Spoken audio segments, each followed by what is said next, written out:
Kirsten, Steve, in years past, South County has had a strong Democratic hold, especially in cities where the population is predominantly Latino.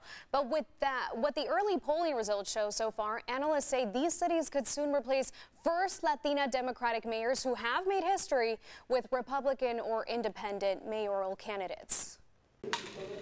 South County has the highest concentration of Latinos of any region in the county. And according to the Registrar of Voters, the majority are registered to vote as Democrats. But many are asking what is leading voters to choose a more moderate and conservative leadership. It's hard to guess whether or not election results really indicate a shift in ideology from liberal to conservative or vice versa, or whether or not they're simply voting in an election where gas and groceries play a bigger role. Thank you. National City's new mayor won't be a Republican. Ron Morrison, a former mayor and an independent, is leading the race.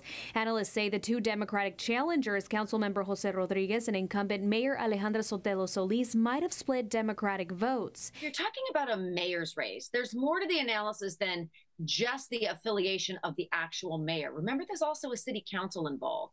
And in many cases, in many cities, the city council includes Democrats, Republicans, and independents. So you have a broader mix. And in Chula Vista, Republican John McCann is leading the race. There's also the mayoral race in Imperial Beach, where Democratic incumbent Paloma Aguirre, who became the city's first Latina council member, is still ahead, but close behind is Republican challenger Shirley Nakawatse. But sometimes local races really stand for the proposition that politics really is local.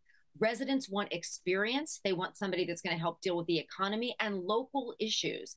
And sometimes that means voting for a different candidate only because that's the person they believe is better qualified to improve their lives today. On a national level, more and more Latinos are turning to the Republican Party this election cycle. But political analysts say in California, voters are simply more concerned about basic issues directly affecting their communities and less about prioritizing representation. Many Latinos, whether they're Catholic, conservative on the issue, at the end of the day, do not believe they should impose their personal beliefs on others. They're more inclined to vote for candidates that are likely to improve their lives today. At the same time that this November election has taken place, most of these cities have recently made headlines for certain local issues that still need to be resolved.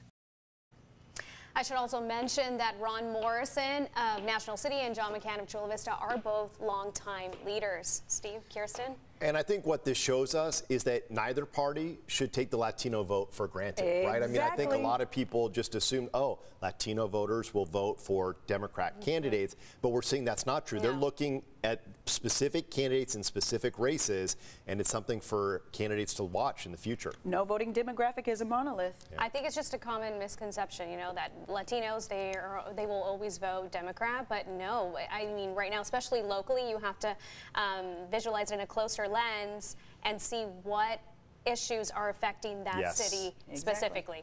Absolutely. Regina, thank you.